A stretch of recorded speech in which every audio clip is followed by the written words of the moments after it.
Love what you do and be resilient? What? Welcome to the Joyous Expansion Podcast. I'm your host, Brett Dupree, scouring the globe to bring you stories of courage, passion, and resilience. If I could sum up this podcast into one word, I would use empathy. Now let's get inspired. Welcome to the Joyous Expansion Podcast. I am your host, Brett Dupree, here to drop some knowledge on your what? Today I have a fun interview with an entrepreneur. However, first is the part of the podcast where I talk about what's going on in my life, because if I can't be vulnerable with you, how can I ask my guests to be vulnerable in the same? Yesterday was an amazing day for me. Yes, if you've been paying attention to me and listened to multiple podcasts, you probably know that I created a Toastmaster group called the Lightworkers Toastmasters. It started, first meeting was actually July 24th. The interesting thing about yesterday is this is the end of the Toastmaster year. As of June 30th, 11:59 and 59 seconds, it's my last second as the president for the Lightworker Toastmasters, as I have been the main lead of the club since July 24th, that first meeting. I have been setting the energy, setting the stage, and ending every meeting with a positive message and leading the club. Now I take a step back and start, leading the club from behind. And hopefully the new president, who honestly I think will, because I handpicked her because I think she's been dedicated to the club and she's awesome and she's been taking pictures and just the way she has been involved has been awesome. And I think that she will do a good job. But it amazes me that just a year ago at this moment, heck, a year ago yesterday is when I first created the Facebook event and told the world that I am creating the Lightworker Toastmasters. I gave myself 1 month to fully advertise it and hoping that people would start to show up.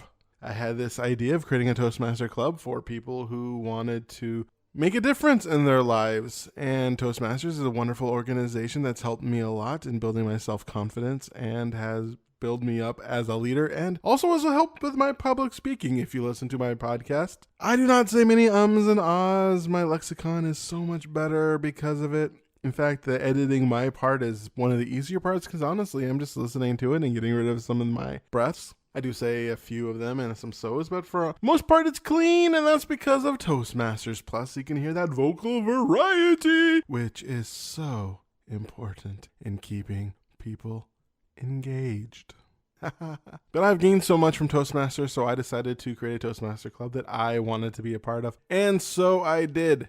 And the fun part was it has worked out. I've learned a lot in the last year. I learned a lot of what I am capable of. I am capable of leading a group of 20-something people and continue to advertise. And if I truly believe in what I'm doing, I can accomplish more than I thought. When I think of my struggles as a life coach in the past, thinking about it, there's always been this aura of disbelief I probably put out there that I don't truly believe in myself, even though I know I have the skills. But convincing someone else I have the skills and also taking that responsibility was something that I just was apprehensive, and I'm sure that came off in everything I did. But in Toastmasters, I 100%, not only did I 100% believe in the Toastmaster program, I 100% believed in my ability to run that program and to create a club that could serve people towards their goals. And that 100% belief is important.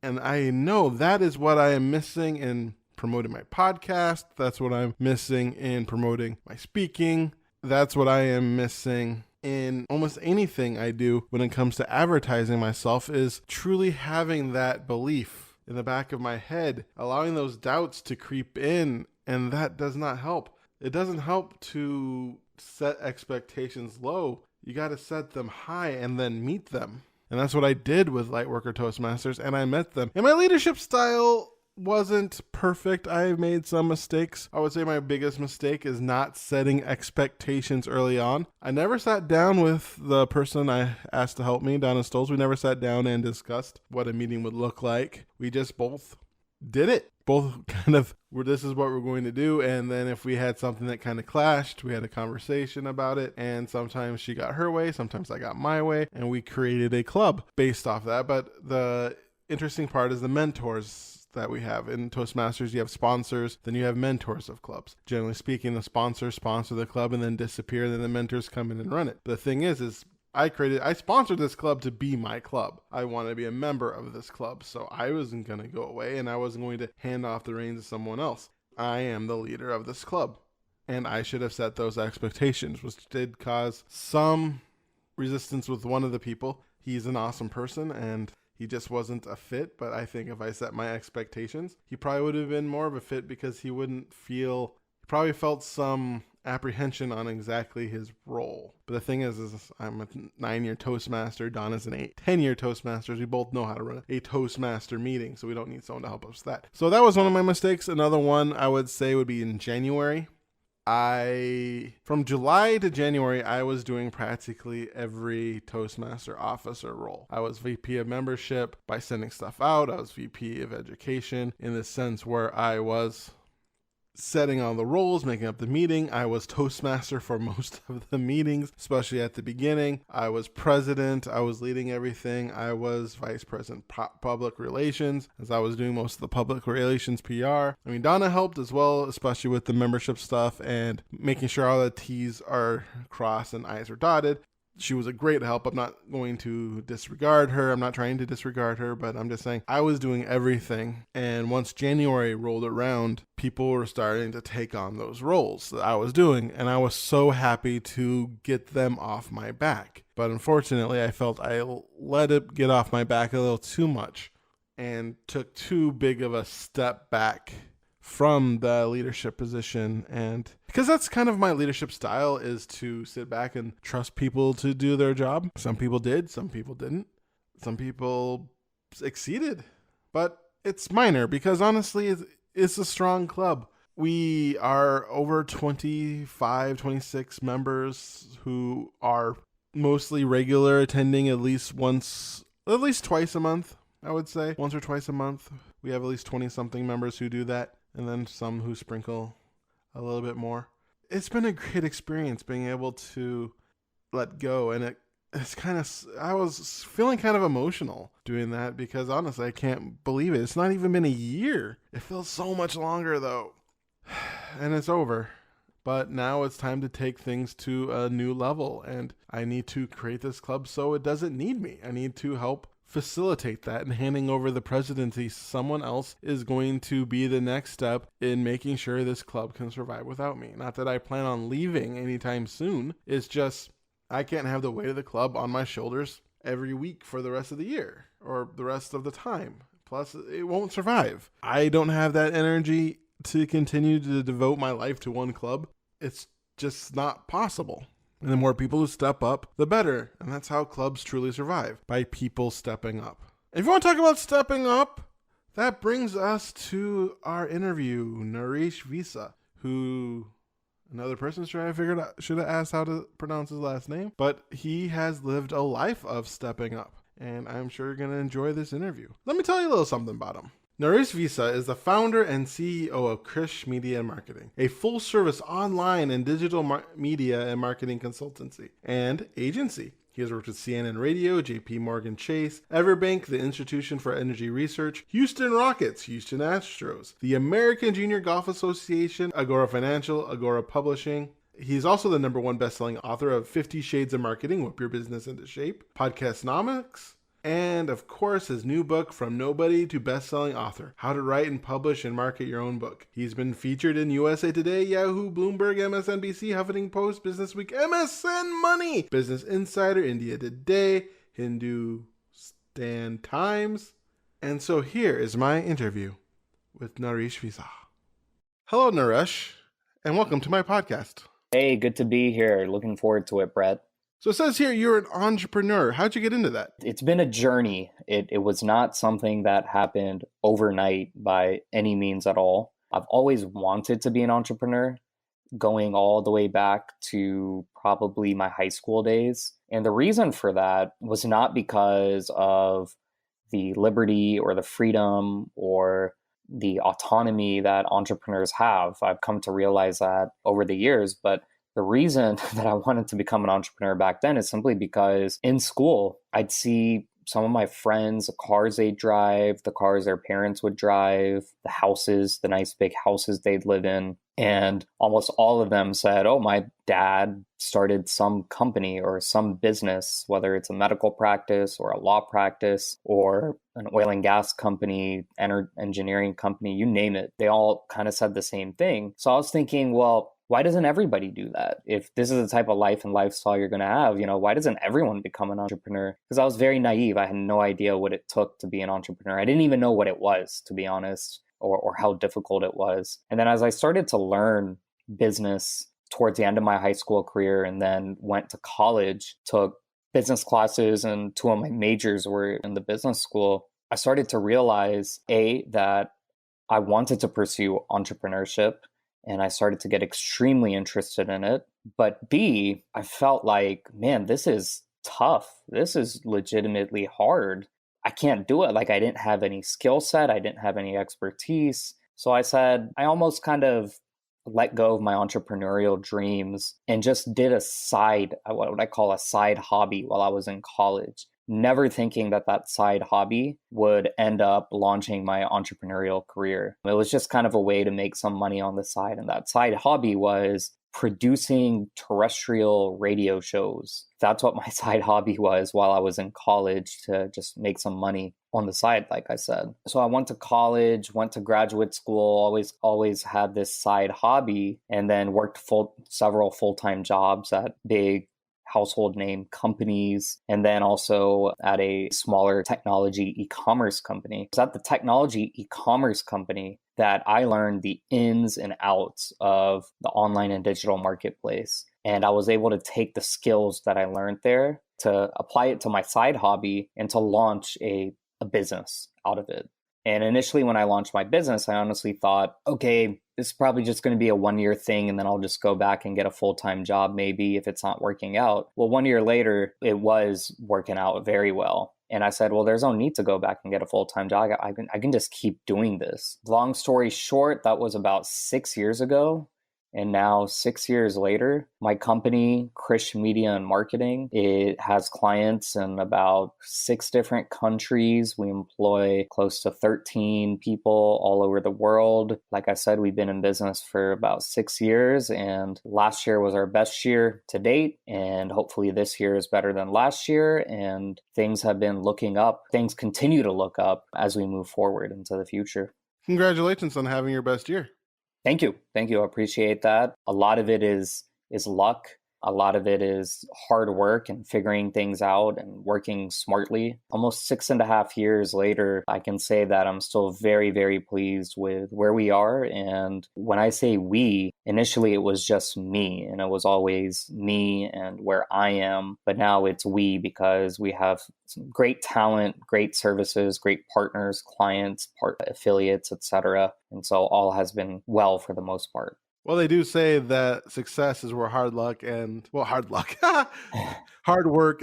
collide and they meet. Yeah, I guess that's what it is. And I will say, my entrepreneurial career is not just Krish Media and Marketing. That's what started my entrepreneurial career on the map. But thanks to my company, Krish Media and Marketing, I've gotten involved with several joint ventures, other partnerships. I started a startup real estate investment company called Krish Capital, which continues to grow, still in startup mode. Things are looking extremely well there, and we're about to get very aggressive on that front over the next 1 to 2 years. Ultimately, my goal is to continue to start businesses and have every new business essentially one up the previous businesses while still running all the businesses. Like I said, Krish Media and Marketing started it all. It's gotten me involved in a lot of different areas, including book writing. I've written, I want to say, maybe 4 or 5 books now to date, and 2 of them have gone on to become #1 bestsellers, and I've sold more than 15,000 copies of all my books combined. And the books all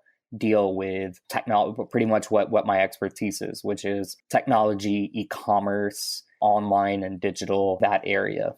So you said at the beginning that when you're in college, you started to recognize how hard it was to actually be an entrepreneur. What were your main struggles when you first got started? Entrepreneurship was very theoretical when I was in high school and when I was in college. everything seemed so easy. And even in college, when I was in several entrepreneurship classes, they just made it seem so easy. When it came down to actually doing my side hobby and more importantly, growing it, because doing the side hobby, okay, yeah, it was fine to make some pocket cash here and there, but to actually grow it, that's when I realized, man, entrepreneurship doesn't just come to you. You have to go out, you have to be a salesman. Doesn't matter what kind of entrepreneur you are. You're going to have to sell something, whether it's a product or a service or yourself. There's a lot of sales involved. There's a lot of business development involved. And that's where I say the luck comes in, because sometimes you have to get lucky, have to catch a break. And I think I've caught several breaks over my career, and I'm hoping to catch several more breaks moving forward in my career.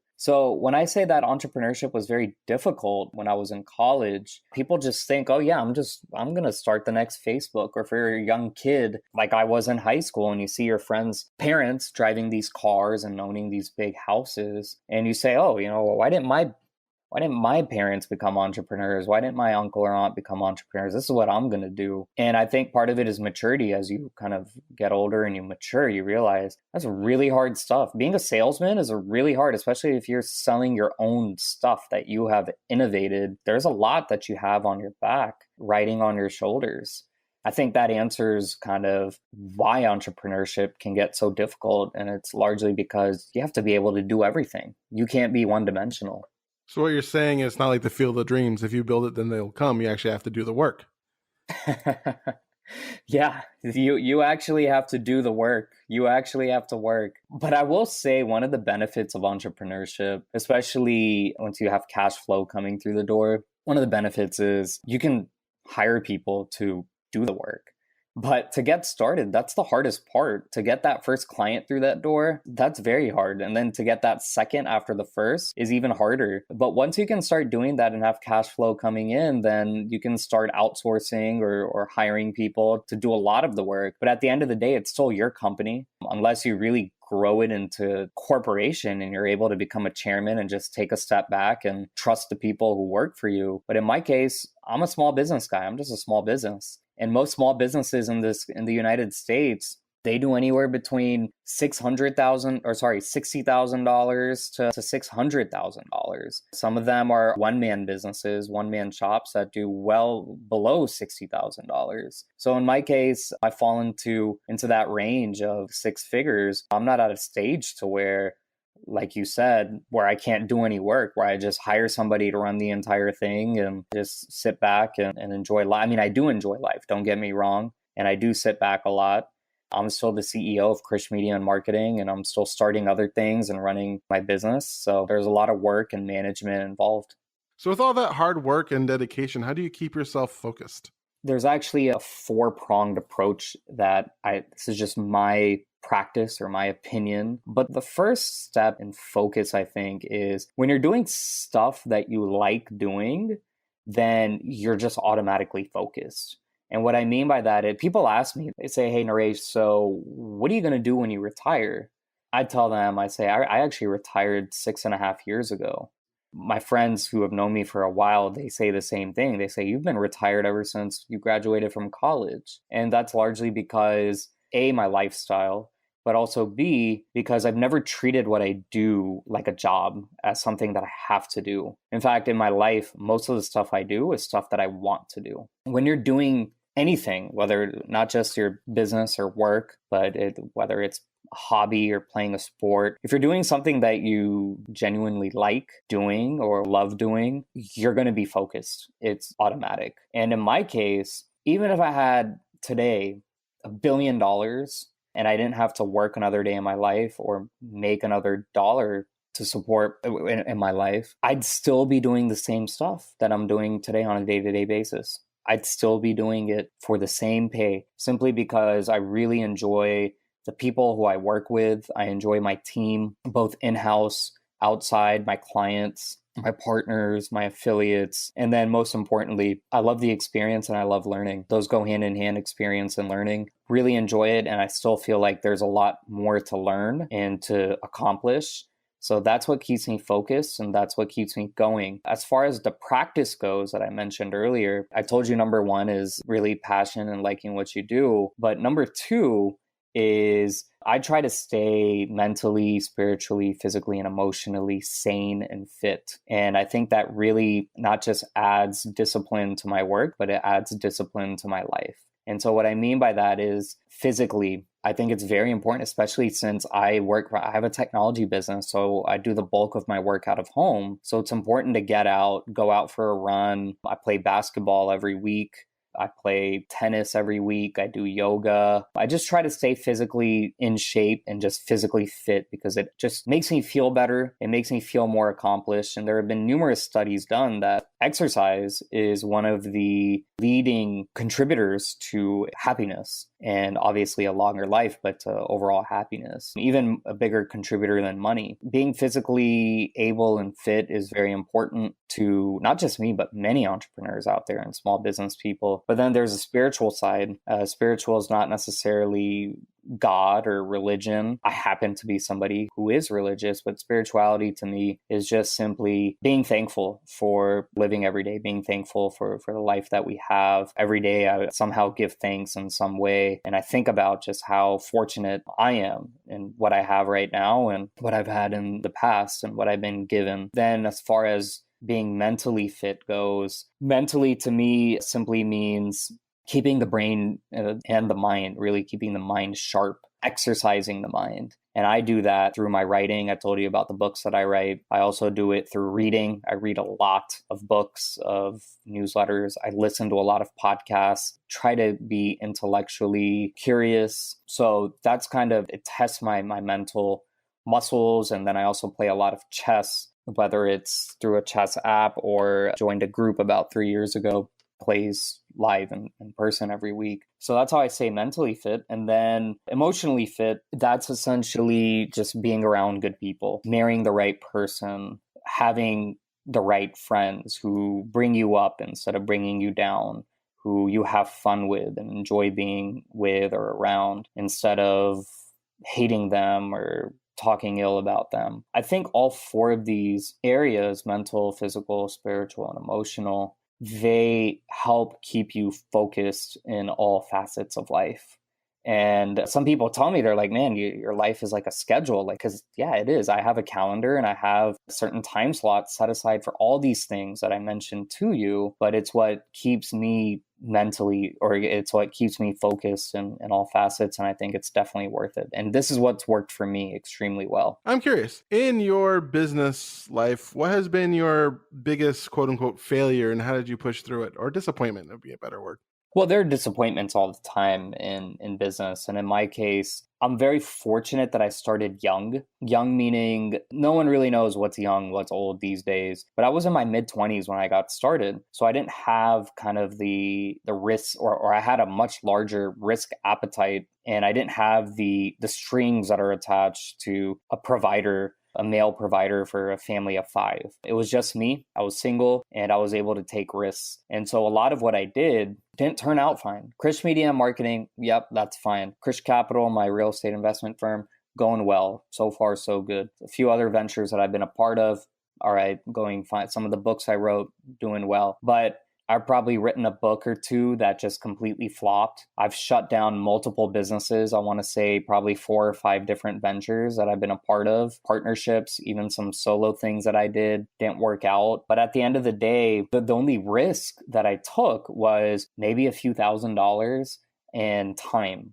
And as far as risking time goes, I actually have a contrarian view of time because you hear all the time, time is the most precious commodity. Time is all we have. You can never get back time. But the way I see it is time is what gets you the experience. So when you think something is a waste of time, that's essentially taught you that in the future, you're going to make better use of that time. So yeah, you might have wasted your time starting that business that generated negative cash flow, but that's also the experience that will help make you a better business person and a better investor moving forward. A lot of different risks, but at the end of the day, what was I risking? I was risking time, which in turn gave me excellent experience. And this is a type of experience that you can't pay for. You can go pay hundreds of thousands of dollars to get an MBA somewhere, and you won't even get this experience. Or you can give your time a little bit of money and learn from that and get an even better education. Wow. So I see here that you wrote a book on podcasting. What would be the best advice you can give me on growing my podcast? Well, Podcastnomics, I wrote 5 years ago. We're coming up on 5 years. I wrote it at a time when podcasting essentially exploded shortly after my book came out. So Podcastnomics has gone on to sell more than 12,000 copies. The reason why I wrote the book is because podcasting is actually what started Krish Media and Marketing. Our first clients were radio shows, and which in turned to podcast clients. Why did I write about podcasting? How did I get experience in podcasting? Well, when I was working full-time at a company, I started their online radio network, which turned into podcast network. And we were able to grow that podcasting network through three primary revenue drivers. Those three revenue drivers were, number one, the podcast essentially acting as a loss leader that would sell some kind of product or service. So in our case, the company I was working at had actual products that they were selling, and we used the podcast to sell those products. That's what the end goal was. The number two revenue driver was advertising, which is the old school kind of terrestrial radio model. And then the third revenue driver was premium content. So that's paid content that would be available behind a paywall. And so with those three revenue drivers, we were able to turn it into a 7-figure venture. And that kind of gave me a glimpse into online and digital and podcasting. Well, then the next question is, how do you market it? How do you promote it? How do you get people to listen? All these things I talk about in my book, Podcastnomics. I have an entire chapter dedicated to marketing a podcast. It's about probably 15 to 20 different hacks and tips that podcasters should use in order to get their podcast more out there. There's so many different tips and tricks out there. And podcasting has evolved a lot since 2014 when I wrote the book. Probably don't have enough time to go over all of them, and we definitely don't have enough time to go over all of it on this interview. But what I'll do is, for those listening to this show right now, if you visit my website, nareshvissa.com, and get on my mailing list and send me an email saying you heard me on this show, I will send you a free copy of Podcastnomics, and that way you'll have access to all those different tips and strategies. Just make note that, again, the book was written 5 years ago, so it's still very up to date. Still very relevant, but it's not completely up to date. What's the thing you like most about writing? Part of my education was in writing. I was editor of the school paper when I was in high school. I was always interested in reporting and journalism. Was kind of, I don't want to say fascinated, but was very serious about learning grammar and writing mechanics when I was in elementary school, middle school, high school. And then one of my degrees undergrad was in broadcast and digital journalism. I've always had an interest in it, wanted to report stories, wanted to tell cool stories. And so even though I did kind of go that route. I have experience with Clear Channel Communications and with CNN radio, and worked at several other radio stations and did some work in TV, print, etc. But I didn't fully pursue that. And at the end of the day, largely because of the media convergence of online and digital. But I've always had an interest in writing, always. And I've always wanted to be an author, going way back to my probably middle school days. And so now is probably the best time ever that people can become authors and writers. And I really enjoy it. I feel like I wrote a book called From Nobody to Best-Selling Author. That's my latest book. And it talks about how a nobody like me can become a best-selling author given today's internet digital age that we live in. In my case, you need to have some kind of inspiration. And I really like what I do. I talked about passion earlier. When I like something and I have a lot to say about it, I end up putting it on paper, go ahead and publishing it, put it through the publishing process. When you feel so strongly about something deep down inside and you think the world needs to know about it, that's when you know that you should probably become an author or a writer. All right. So if somebody really wants to become an author, but they are feeling a little trepidatious about it, what's the number one piece of advice you would give them? First off, if they're feeling a little apprehensive about it, that's actually a good thing, because the best writing is the writing where you're afraid to hit that publish button or afraid to share it with the world. You probably have something good there. I think that's an extremely important piece of advice, because a friend of mine, he kind of saw what I was doing. And he said, hey, I want to come out with a book too. I want to write a book. I said, write a sample chapter, send it to me. So he sent it to me. We brainstormed the topic before based on his expertise and his experiences. I said, look, I think this is great. write a sample chapter. He sent it over to me and I said, this is nothing what we discussed. Like what happened to this story and that story and this news topic. And he said, oh yeah, I don't really want to share those because I don't want people to know about this story, or I don't want my employer to find out about that thing. And I said, well, then you have nothing. That's what made everything interesting. The fact that you don't want to share any of it is you're not going to have a book then. You're not going to have anything entertaining. You're not going to have anything that makes it worthwhile for people to read. So then he said, oh yeah, I guess I can't become a writer because I just don't want to share it. The only thing I'd say is, if you really want to write, the hardest part of writing is actually writing. You need easier than ever now because of transcription technologies. There are free apps out there where you can transcribe yourself speaking.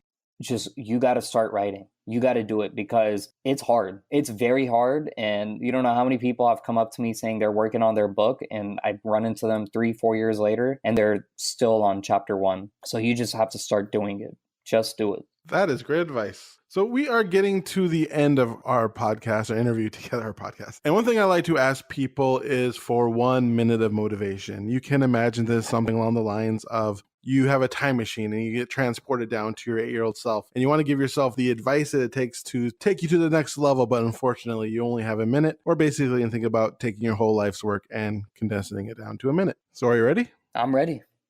I'm talking to my 8-year-old self, and I would just tell him, be an open box and be water. What I mean by that is water takes a shape of the container that it's in. So instead of you trying to control your life, or even having somebody else control your life, take life as it comes. Do it all. Be open, like that open box I was saying. Be open to anything and everything. Get experience, see the world, meet all types of people, but most importantly, don't regret anything. Just do it. Like I told you earlier, just do it. Let's say something bad happens, don't regret it. If something good happens, don't regret it. Treat it all as an experience and just cherish and live life every day to the fullest, because that's the only way to find true meaning and purpose in life. It's going to add to your happiness. Set your expectations low, and that's something that you should always do, set low expectations. And it's going to make you a more complete, versatile, and just a better person and happier person at the end of the day. Awesome. Thank you so much for that piece of advice. And also thank you so much for being on my podcast. I really enjoyed listening to your story of how you went through being an entrepreneur, and you gave a lot of great advice of how to deal with the 4 pillars and how to keep focused so that you can reach your goals. And I'm sure our listeners will be able to take what you said and be able to make their lives better. So thank you for what you do to the community, and thank you for sharing yourself with us today. It's been a pleasure, Brett, and looking forward to talking to you again soon. May your day be special. And there you have it, folks. That was my interview with Naresh. What an interesting story. I liked all his tales of resilience. Someone who kept on going, someone who sounded like he didn't really believe in himself at first, but thought, what would be fun? Starting my own business, especially after he discovered how hard it was, and he kept on going, and he ended up succeeding and kept on going at it. I really liked his idea of retirement. That is much better than like what I said last week is waiting for the Matrix to happen and seeing if they can make myself into a battery. Ha ha ha. But the reality is I liked his story of finding what you do and doing what you love. What I enjoy is, I believe it was Wayne Dyer, and it was somebody who talked about if you have a full-time job and you don't have the time and you're just living, maybe even 60-hour weeks working, that if you can spend just 15 to 30 minutes a day doing what you love and trying to build your business, that will at least put you ahead of what you were in 6 months from now. And Naresh seems to be the type of person who do such a thing. And now that he has the time to both start a business and to write that many books that he has is quite impressive. So it shows to me that living from his idea of no regrets of just doing it. But one thing I like to, especially during the minute of motivation, is the idea of when you're successful, no regrets. Because that is the Zen mentality, if you will. The successes and the failures, those things that we like, those things we don't like, not to hone on them too much, not to put too much value in your success or put too much value in your failure. Because when you do, that's when you can be trapped. And so living in a way where you are successful, and of course you want to give yourself credit, you want to spend time celebrating, you want to be proud of yourself. It's not about not doing that. That's important. Too many people I find, especially in my coaching practice, tell me things like, if I find a goal, the first thing I'll do is find my next goal. Not taking time to celebrate makes life seem like a burden. That's how you burn yourself out, folks. You need time to celebrate. But at the same time, not looking at a success and thinking about it over and over and over again to the point where you are Al Bundy saying that you scored 4 touchdowns in one game and living on that for the rest of your life.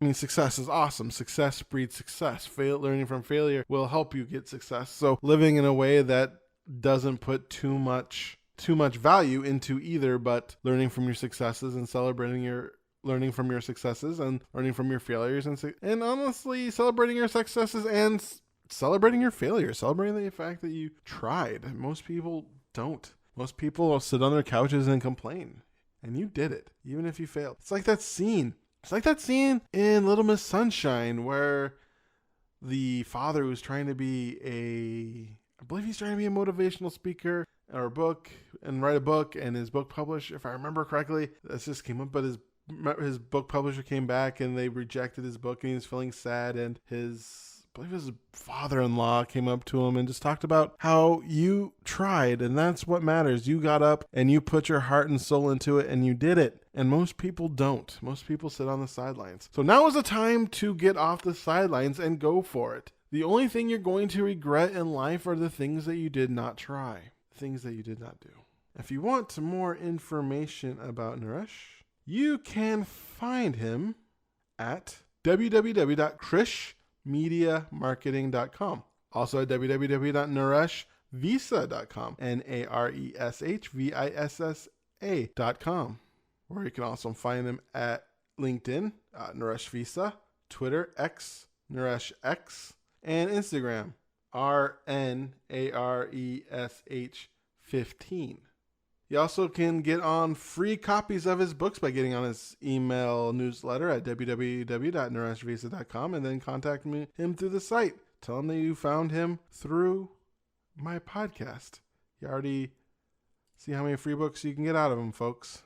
And that was my podcast number 31 in the books. Put that in your pipe and smoke it to whoever said I couldn't get 31 podcasts. I don't know why would anyone want to say that. I'm your host, Brett Dupree, champion of authentic joy, joyous expansion, life coach, catalyst of transformation, grand cult poobah of the Church of Awesome. If you want more information at me, go to joyousexpansion.com. There you can get a copy of my free gift to you, Breaking Out of the Prison of Fear. If you like this podcast, like, subscribe, review, comment, all that fun things, anything you can do to share it would be very much appreciated, and I appreciate you for getting this far anyway. You can find me on Instagram at Joyous Expansion. You can find me at Twitter at Joyous Expansion. Find me on Facebook at Increase Your Joy. Once again, I appreciate you for who you are. You made it this far in my podcast, and because of that, I love you. Because everybody who listens to me is awesome. But honestly, folks, just being able to put this out there, being able to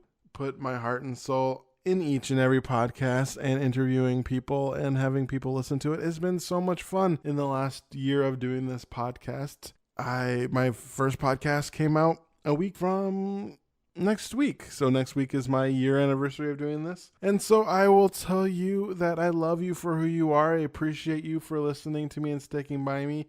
And I once again remind you to be love, to be joy, to be awesome. Now play my jingle.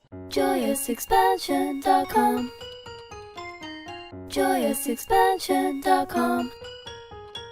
Come and say hello to Brett Dupree. He is an inspirational life coach. Good for you and good for me. He turned my life from grey to blue. I'm sure he'll do the same for you. Get in touch and you'll see your life will change dramatically. JoyousExpansion.com. JoyousExpansion.com.